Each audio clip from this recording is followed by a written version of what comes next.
Avery, whose show is this?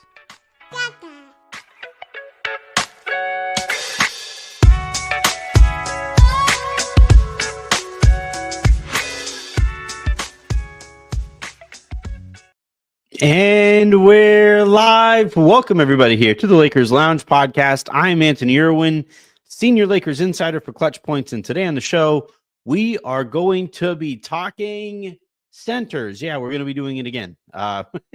We can't stop talking about it. We're going to keep on talking about it until maybe someday we get a bit of an improvement at that position, obviously beyond Anthony Davis. JJ Redick actually offered up some interesting notes to the addition of Trey Jemison and kind of what he's hoping to bring there. I have a rudimentary scouting report on him that comes with an interesting theory that I've seen thrown out there from a couple other people doing this. So I'll go ahead and give those guys a shout out and then,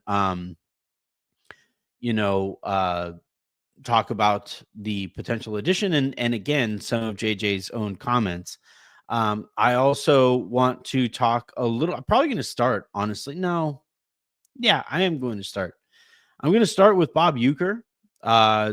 He is the longtime play-by-play guy was the longtime play-by-play guy for the Milwaukee Brewers.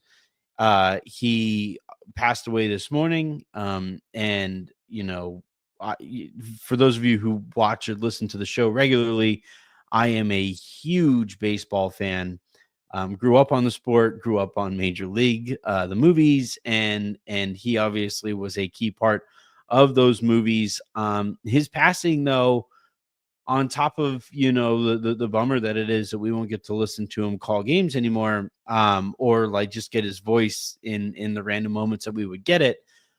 It also kind of serves as a reminder how blessed we've had it. So we'll talk a little bit about that too. And then, as always, at the end of the show, if there is time, I will get to as many of the questions that I can. Quick note about the show a couple of days ago where I said I would get to every single comment that I see while I was recording. I feel like that's pretty straightforward. Had I answered, the problem with like saying I will answer every single comment that we get on this show is that as I answer comments, I keep getting questions. So in order to say that like I will answer every single comment on a show, while I'm recording live, in order for me to like actually feasibly do that, I would have to be on the air for roughly ever. And I would think that kind of goes without saying, but apparently to one specific moronic commenter, that apparently needs to be hammered out. So yeah, I will get to questions and comments, as many of them that I can at the end of the show. And apologies that I will not be recording for the next 72 hours to that one commenter. But yeah, let's go ahead and dive on in, starting with Bob Uecker. Quick reminder, please do hit that subscribe button and hit that like button. If you guys are watching live, if you guys are on Twitter, head on over to youtube.com/@LakersLounge where you can find the show there. Then if you guys are listening to the show in the morning via podcast, please subscribe wherever it is that you get your podcast, especially on Odyssey, and then tell your friends about the show too. Fellow Lakers friends, whatever it is, tell them that that we're doing some stuff over here because we are. But yeah, let's start with obviously one of the greatest lines in the history of movies, not just sports movies, but just like movies. This is just a spectacular scene. Vaughn into the windup in his first offering. Just a bit outside. He tried the corner and missed. Ball 4. Ball 8. Low, and Vaughn has walked the bases loaded on 12 straight pitches. Boy, how can these guys lay off pitches that close? That last line gets me every time. How are they laying off pitches that close? After that dude jumps over the last one. Just a bit outside is something that I have been saying for roughly 30 years or however long that movie has been out. I have been using that line on everything. And I'm not alone. And so obviously Bob Uecker passed away this morning, and thoughts and prayers and condolences to his family, who are going through a really difficult time. Obviously, thoughts also to Milwaukee sports fans who grew up, listening to Bob Uecker. I remember losing Chick Hearn. I remember losing Vin Scully. These guys are voices of our childhood and then on into our early adulthood, forever long that we are fortunate enough to have them. And when they finally, either retired in Vin Scully's case, I think Chick Hearn also retired before his passing too. Bob Uecker was still working as recently as last year. Whenever they are no longer a part of our sports experience, it really feels like you've lost a friend. And we talked, in the last couple of shows about, the place that sports has in our hearts and in our souls. So like losing somebody like that is really, really difficult. But then on top of it, I was kind of thinking about it because, this guy called Brewers games for decades, and there's a statue in that, that they erected of him while he was still there calling games. And for somebody to work somewhere and be so great for so long that they get a statue while they are currently working there is, A, very special, and B, indicates how long that person had been there. And yet the Milwaukee Brewers have never won a world championship. And it kind of sucks. It really sucks that Uecker will now have passed and never got to watch his Brew Crew win a World Series. And then you look at like how blessed we are as Lakers fans, or even Southern California fans now, with the Dodgers having turned things around. It does really kind of hit home like, man, we are lucky as hell. Now we pay for being that lucky, right? It is literally more expensive to live in Southern California. Those teams are statistically more expensive to root for than others in sports.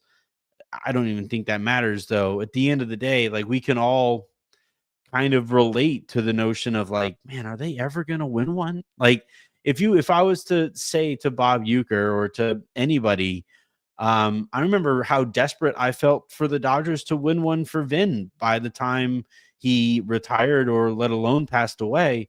These people mean a lot to the sport and to that sport in those cities. And then, obviously those teams mean a lot to those people. And, it's just brutal to think that, if you would have told Bob Uecker when he first started out that, you would have a career that would span decades and you would play this really cool, you would fill this really cool spot in a lot of people's hearts when it comes to this sports team, he would have said, all right, cool. That's pretty cool. And I would say, like, all right, what do you think? Do you think they'll win a World Series while you're calling their games? And he's like, I don't know, for how long? How long am I going to be there for? Decades, plural, by a lot. 40 years, 50 years. Oh, I would hope we get one.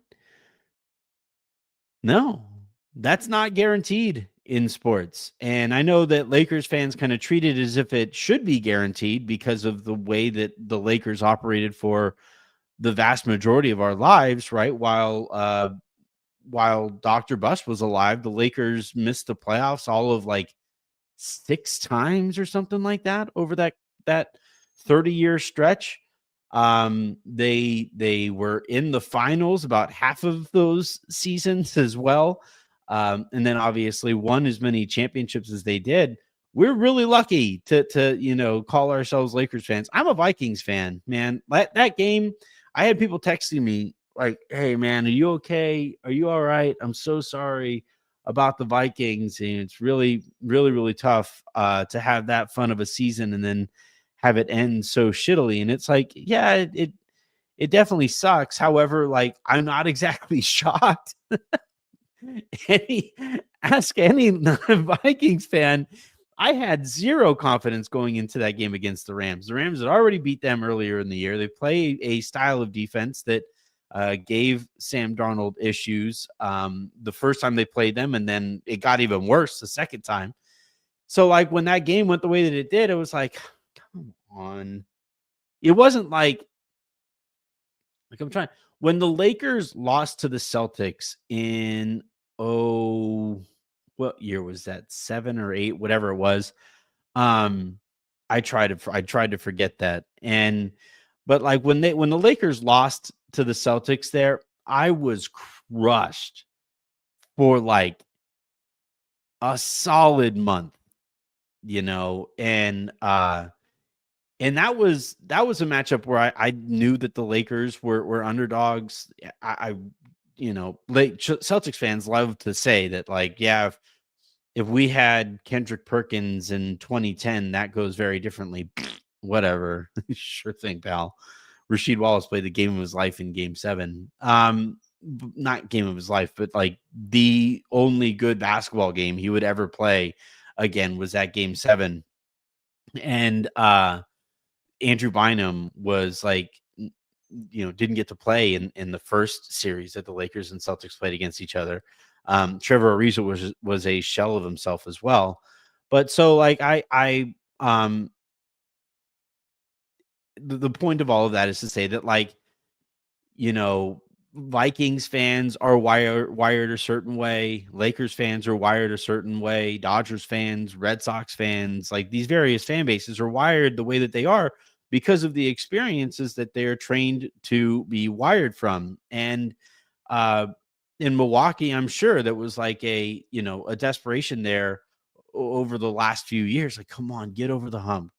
We gotta win. You gotta win one for Uke. And now that opportunity is just gone. And I'm forever thankful for the fact that Vince Scully did get to see a World Series before he passed away. Forever thankful that Chick Hearn was rewarded for his greatness with all of the championships that the Lakers won while he was calling games. It's not a guaranteed thing. And I know that we feel like it is, or it should be, but it isn't. And as nice as it is to like watch Major League, and I watched it today, it still holds up in some ways. But like I watched it again today, and Uke was just as funny as he was the first time I saw it. And it's really like baseball is going to be just a little bit less interesting without him in it. Vaughn into the windup in his first offering. Just a bit outside. He tried the corner and missed. Just a bit outside. All right, let's go ahead and move on and talk about JJ Redick and the notion of going big again. All right, so I'm going to play this clip. It is from practice today. This is via Dave McMenamin of ESPN. JJ was asked about Trey Jemison and gave his thoughts on him, the player, as well as the way that he might be used, and by extension, how the Lakers might be looking to play moving forward. I think, first of all, a big body and plays extremely hard.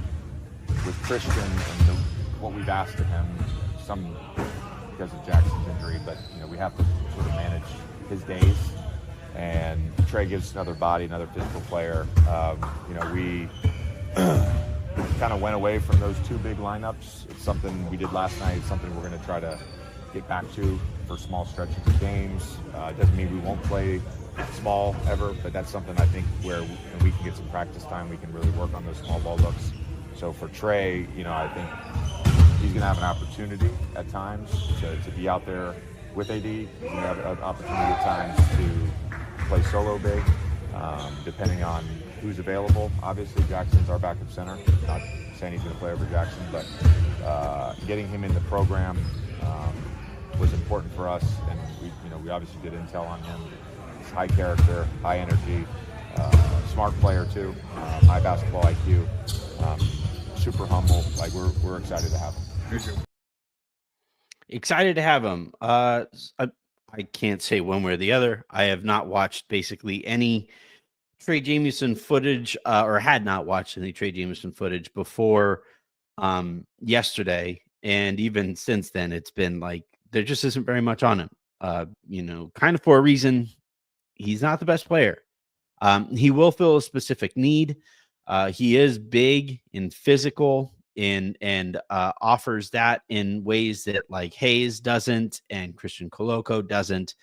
And the fun theory out there from Vinay of Lakers Detailed is that like, and from my dude Rome over at Coach's Den, is that maybe this is a placeholder that the Lakers might be utilizing so that they can take a look or get a look at what a bigger bruising center would look like alongside Anthony Davis.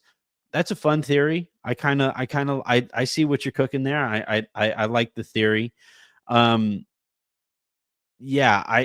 bigger note to me is this idea that the Lakers could be using more two big lineups moving forward. And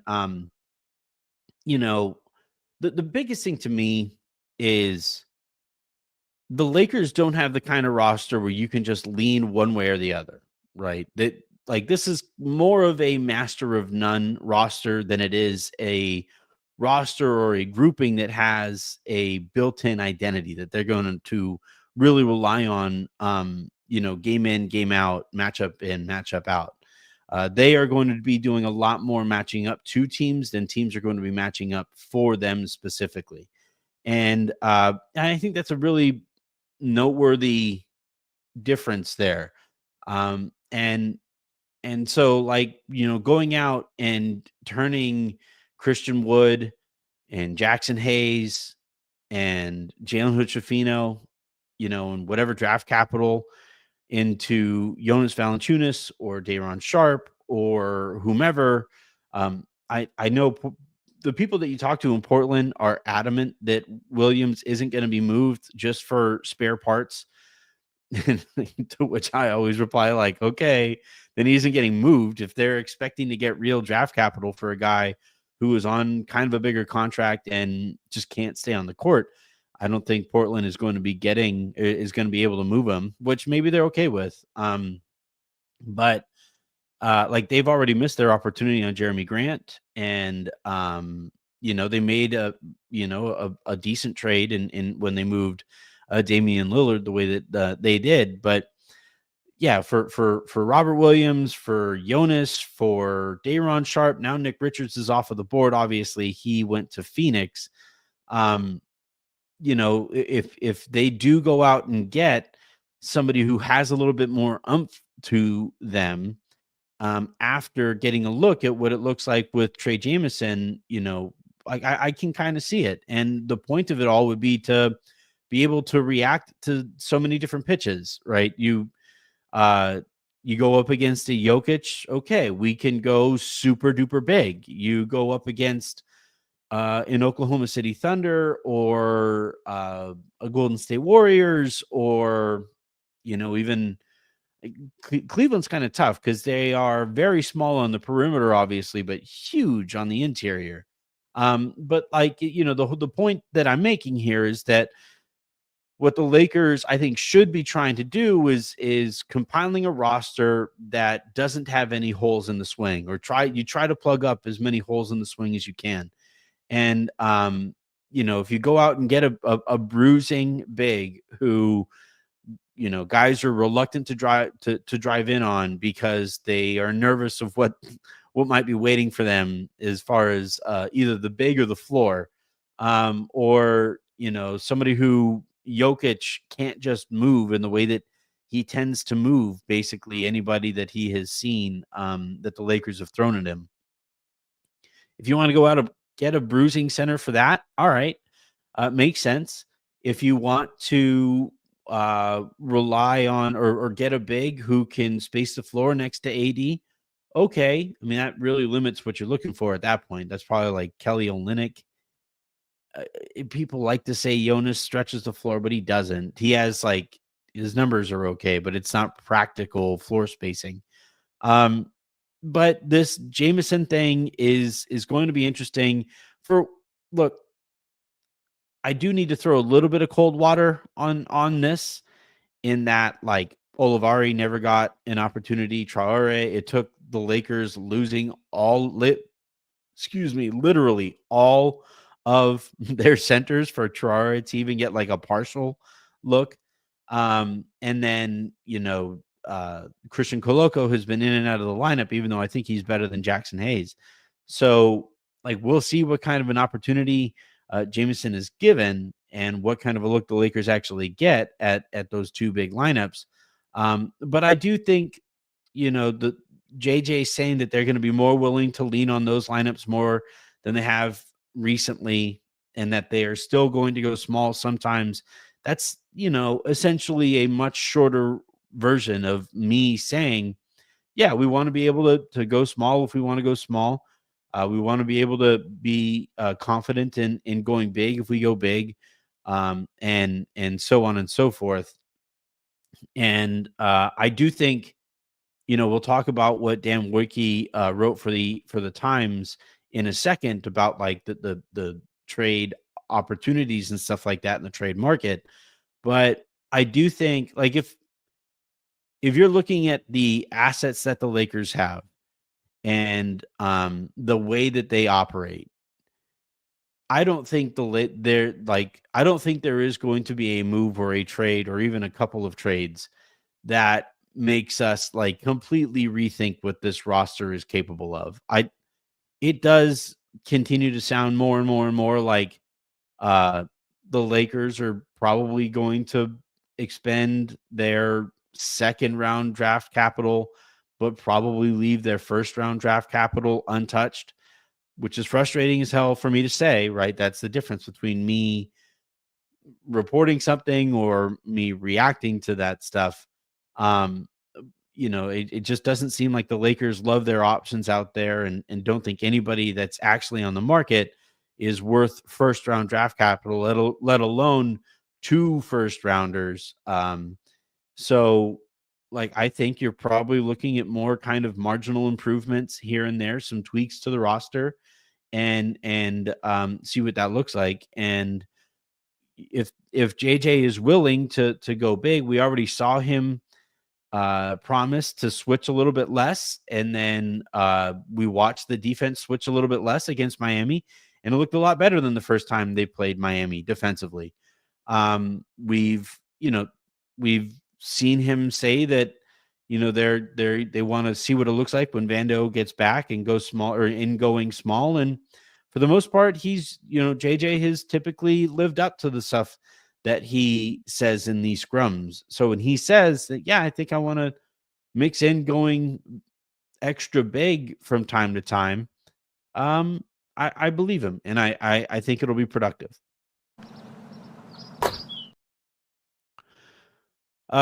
The next little thing here I want to talk about, Dan Woike, again, of the LA Times, wrote a fun column, or I think this was a newsletter sent out by the Times, about the trade deadline and the way that trades come together and the way that trade targets come together and all of that stuff. And reading it, and I hope you guys check it out. Reading it does come across, and it did kind of confirm some of the stuff that I'm hearing as well, that like, yeah, I don't think we're seeing a giant overhaul of the roster unless the Lakers options change quite a bit. I don't think there's, again, anybody out there that Rob Pelinka is comfortable kind of risking future first round draft capital on. Here's my thing, and this is how I feel about the Golden State Warriors too. Your post, whoever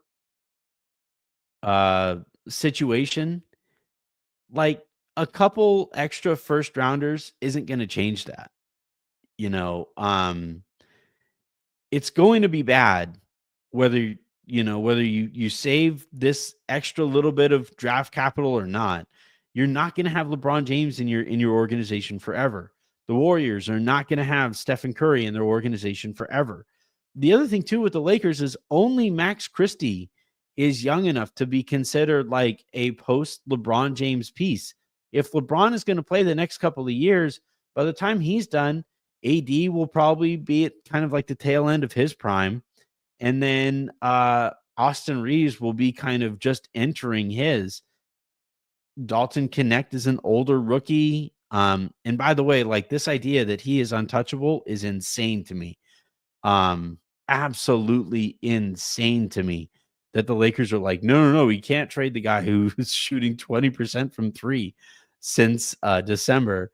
But still, like, it's just, I get really annoyed and really kind of tweaked when both the Lakers and Warriors are telling their fan base. And in the Warriors case, you have like Steph and Draymond and Kerr telling fans, like, tisk-tisking fans for saying, hey, go improve this roster. You're mediocre. Steph Curry has called them mid already. They literally sat at 20-20. And then now he's getting angry at fans for saying they think that the Warriors should have traded for Laurie or should have traded for so-and-so. Or now that they should, trade for Jimmy Butler or whatever. And like for the Lakers, now, fortunately, we're not being told like shame on you by LeBron or by AD to fans who want to see this front office improve the team. It's kind of nice that those guys haven't gone there.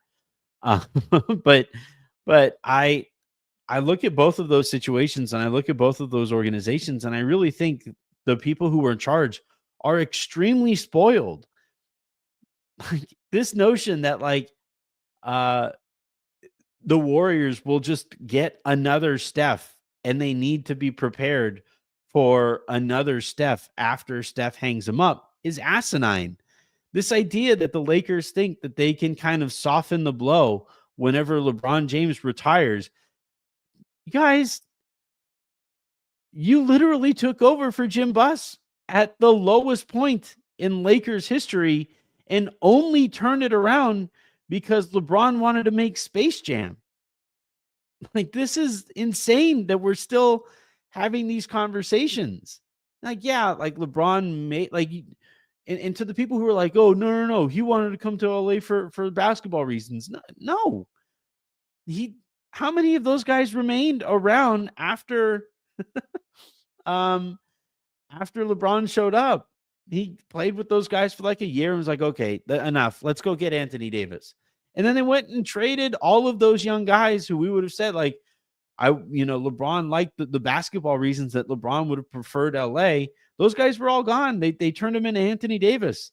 They fired Luke Walton and they brought in Frank Vogel. And then they won a championship, importantly, right? It's an important note in this story. And this idea that like LeBron, let alone Anthony Davis, is going to retire and like we're going to get to that point and we're going to say to ourselves, oh man, thank goodness we kept the 30 or the 2029 pick. Like, what? Nobody's going to be saying that. If anything, like that 2029 pick is going to happen and they might screw it up too. The other thing too is that like, are any of us actually confident that the Lakers would be able to draft the next superstar with that pick? Like, yes, they found Max Christie, who's a nice player, but he's never going to be a superstar. He's never going to be like the best player on a championship team. They found Austin Reeves, who has been playing really, really well since they traded D'Angelo Russell, but he's not like the best player on a championship team. Like this, I said this years ago, and I think it's still true. I don't think the Lakers organization is patient enough to groom its next Kobe Bryant. So like, if what you're looking to do is appeal yourself to the next superstar, the way that you do that is by giving your current superstar the best opportunity he can have at winning, rather than cynically ride it out and sell tickets while this guy extends his prime in ways we have literally never seen before in the NBA. I don't know. It all feels very cynical, and this gaslighting that we keep getting. Who's like, we really got to care about the future. We really got to care about the future. Okay. All right. But you might be saving for a day that never comes, meaning, you might get to that point and those picks wind up not being all that, either like the guy that you take with the pick isn't all that great, or those picks aren't so astronomically valuable that you make the pick and you're like, oh man, thank God we didn't try to win a championship over the last couple of years of over the last like 3-4 years of LeBron's prime. Sure glad we didn't go all in during that time when we had him still at an effective level, so that we could draft, some NBA 2K generator player. Like, it's just, it all just kind of cries of ownership groups and front offices that have never operated without the generational talent that they're taking for granted. And when that generational talent goes, both the Lakers and the Warriors are going to look at themselves and they're going to say, wow, we fucked that up. All right, let's go ahead and look at some of the comments here. I'm going to scroll all the way to the back, or back up to the very, very top. And okay, so charismatic character asking, would you give up a first round pick for Day'Ron Sharpe? No, it would not take a first round pick for Day'Ron Sharpe. It would probably take a second, I would guess, a second and a expiring. Barnes, the Lakers flooding their roster with centers that haven't proven anything is hilarious. Rob and Jeannie scared of giving up anything of value to get a real center. Yeah. I mean, look, as I've been saying also, in complete fairness, the only real game-changing center who was even kind of on the market, albeit briefly, was probably Walker Kessler. And I don't think he's actually on the market in general, but also, as I've said this last week or so, specifically to the Lakers. Outside of him, you have like pretty good centers, or good centers who have giant red flags, right? You have like Jonas, who in his prime was a pretty good center, but now is kind of, obviously past his prime. I just bit the hell out of my lip. Ow. You have somebody like Robert Williams, right, who is a really good center when he's healthy, but he's just never healthy. The kinds of players who are available are typically available for a reason. And that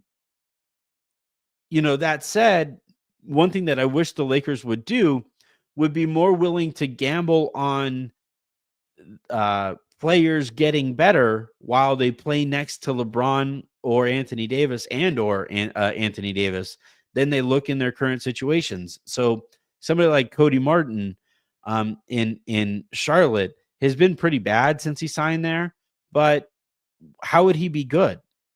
He's a talent compounder. Like, he needs to be playing with other excellent basketball players to look the way that he would normally look. And so, like, if I were the Lakers, I would be calling up Charlotte. I would try to bring him in, and then hope that, by playing next to LeBron or by playing next to Anthony Davis, and playing in a role that makes a little bit more sense, that Cody Martin goes back to looking like the guy who earned the contract that he's currently on in Charlotte. Like, those are the kinds of moves that I think the Lakers should be looking to make a little bit more so than like the only kinds of moves that they're interested in making, apparently, are the ones that have zero risk whatsoever. And I don't know, like, if that's how you're going to go about it, you're never going to make the kind of move that, gets lauded as holy shit. Wow. That's what Rui was. Rui wasn't well, I guess he was relatively riskless, but Rui was like kind of toiling away in Washington. And then the Lakers brought him in into a situation here and gave him a little bit more direction. And then all of a sudden, oh, wow. All right. He isn't actually going to be out of the league in the next few years, as it looked like he might be had he stayed in Washington. Like, those are the kinds of things that, first you got to build the infrastructure that allows you to make those gambles, and then you keep making the gambles, right? That's exactly what the Dodgers keep on doing. They built up the infrastructure so that they can go out and get guys off of the scrap heap, turn their careers around, and then benefit from those careers turning around. Think Justin Turner, think Max Muncy, think who I'm blanking on his name, the guy who almost won a Cy Young and then is a really good bullpen pitcher for them, Blake Trinan. Like, that's what the Lakers should be focused on doing. They have the resources to be able to do that, but they don't have the wherewithal to do that, and don't have the patience to do that. And that's where this stuff at the centers is kind of annoying.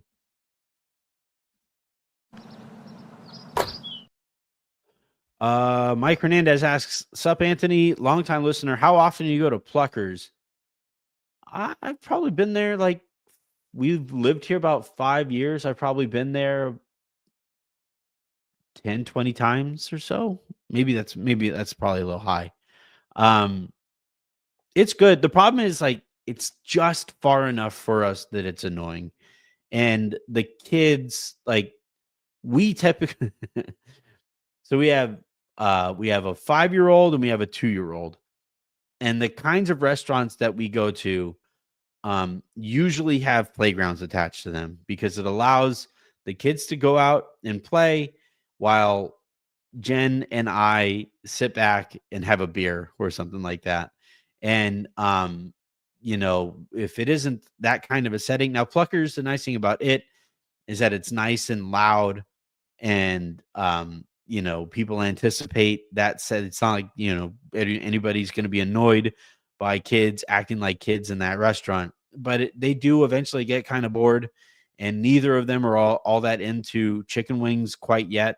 So once that changes, once they're more into the food, I think we'll probably hit there a little bit more often. But as of now, we don't go nearly enough. Although I'll never forget the first time we got their version of, like, mozzarella sticks, and it's like these bricks of mozzarella cheese.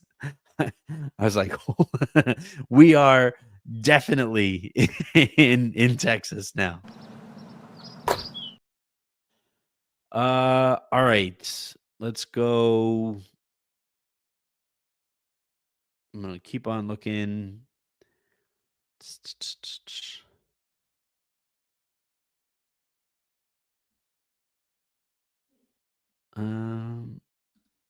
Marcuzzi, long-term Lakers fans are going to appreciate the first-round picks in 29, 30, and 31. I don't know. I don't know that that's necessarily true. Like, unless you're trading Anthony Davis right when LeBron hangs him up, then maybe. But we're already right now in 2025. Again, so, like, if AD asks for a trade right after you trade LeBron, and you have neither Anthony Davis or LeBron James right off the bat, then you're going to be bad in, like, 28, and maybe then you're still bad in 29, 30, and 31. But remember, this is the same fan base that wasn't particularly patient when it came to building through the draft back then. Like, I was just having this conversation on Twitter. Sam Presti keeps on getting all the praise in the world for what he's done in Oklahoma City. I don't know that he'd have been able to do what he's done in Oklahoma City in LA. I just don't think Lakers fans are all that patient with it. Maybe if you them through it and all of that stuff, then okay. But Jeannie Buss literally took over for Jim Buss because him building through the draft and tanking the way that he needed to in order to build through those drafts, she said was tarnishing the Lakers brand. I would maybe argue that typos on Kobe's statue, mishandling Shaq's jersey retirement, mishandling Michael Cooper's jersey retirement, the way that you kind of indirectly shat on Jerry West after he literally died, kind of tarnishes the Lakers reputation and brand on that stuff. The way that you have been kind of cynically writing out the LeBron tenure, I would argue, tarnishes the brand quite a bit. But, that's just me. I just don't know that Lakers fans are all that interested in a full-on tear-down rebuild that is all based on drafting guys at the top of the draft. And then also, very importantly, nailing those drafts, because you look back and the Lakers drafted second in a few drafts and didn't get like a franchise cornerstone. They got you got effective players. D'Lo has had a nice career. Lonzo has had a nice career. Randall has had a fine career. He was drafted 7th, I think. But they didn't get a Jason Tatum. They didn't get a Joel Embiid, although obviously we've seen how that goes. They didn't get a Karl Anthony Towns.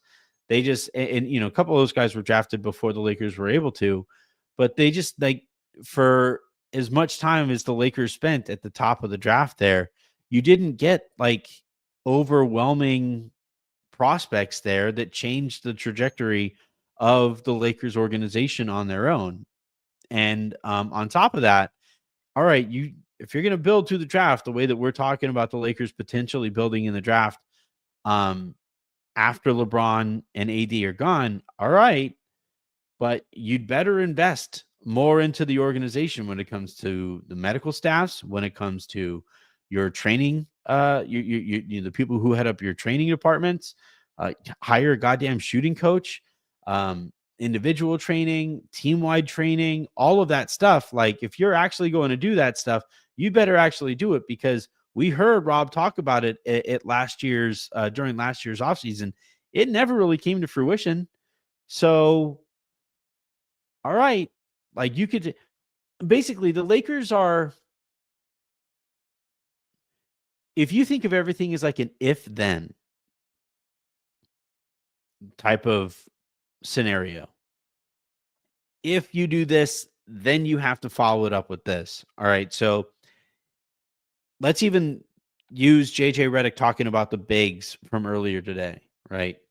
All right. JJ Redick says if you want to go big, then you got to go and get better bigs. Earlier, a couple weeks ago, if you want to go small and athletic, then you should have done that and bought into that identity back during the offseason and gotten better horses for that then. Or if you want to move forward, if you want to do the switchability athletic thing, then you got to go out and get more switchy athletic type of players. And the Lakers are always kind of stuck at the if, right? It's we all have those people in our lives who love to announce to everybody their grand plans on life. I'm going back to school. And they get the dopamine hit from yeah, I'm going back to school. And everybody gives them a high five and the pat on the back for coming up with that idea. And then you check it back in on them in 6 months or a year from then. You're like, hey, weren't you going to go back to school? And it's yeah. Right. I'm going to pursue this next career. Okay. All right. Way to go. Hell yeah. You do this. Go knock them dead. 6 months, year later, weren't you thinking about this and that and the other? Well, the Lakers, we're going to gamify the development process through app-based deliverables. All right. Sure. All right. Cool. 8 months later, hey, weren't you going to do that? Actually follow through on stuff. You have all these ideas on what you're going to do to take the next step forward for this organization.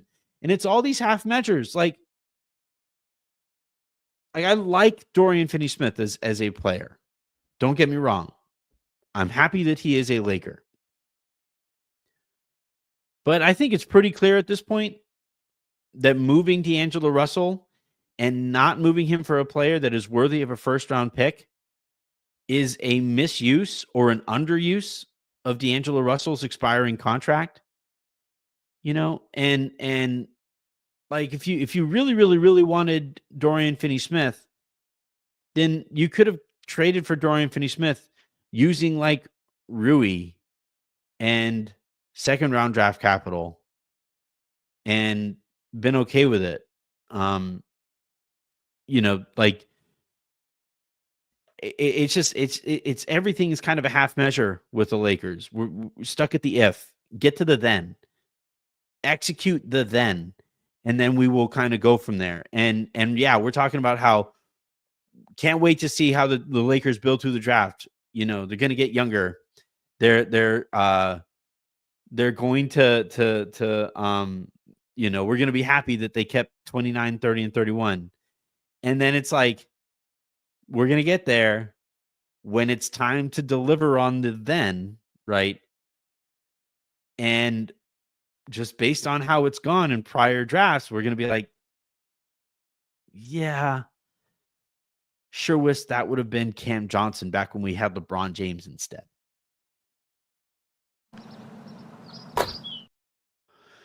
All right. I think that is going to do it here for this episode of the Lakers Lounge podcast. And go ahead and end the week's episodes here. Man, this week kind of flew by.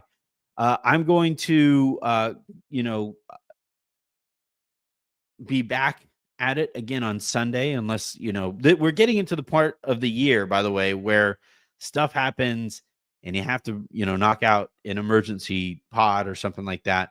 So obviously, keep an eye on the RSS feed for those kinds of situations too. But as it stands right now, I believe the next time you guys will hear from me is on Sunday. So until then, and until I promise you guys, I have the text to back it up. I was like, I would say, and actually, Aaron got a little annoyed at me with this because I was like, I think I said this on the air too. If Dorian is the first trade with other trades to come, then great, right? He was getting somebody on base, and then you get your big hitter up and you try to knock him home. But if Dorian is all that you're doing or the biggest move that you're making, then it's a bit of a half measure. Like I said that at the time. I could go back and find my reaction to it. I can show you guys the text. I can't quite play back the conversation that I had on the phone with Aaron when we were having it. But like I said then, and I'll say it again now, he can't be it. And if it looks like that's going to be it, then kind of tough, right? Kind of tough. But all right. Enjoy your weekends, everybody. Have a great rest of your day and make somebody else's. And I will talk to you on Sunday.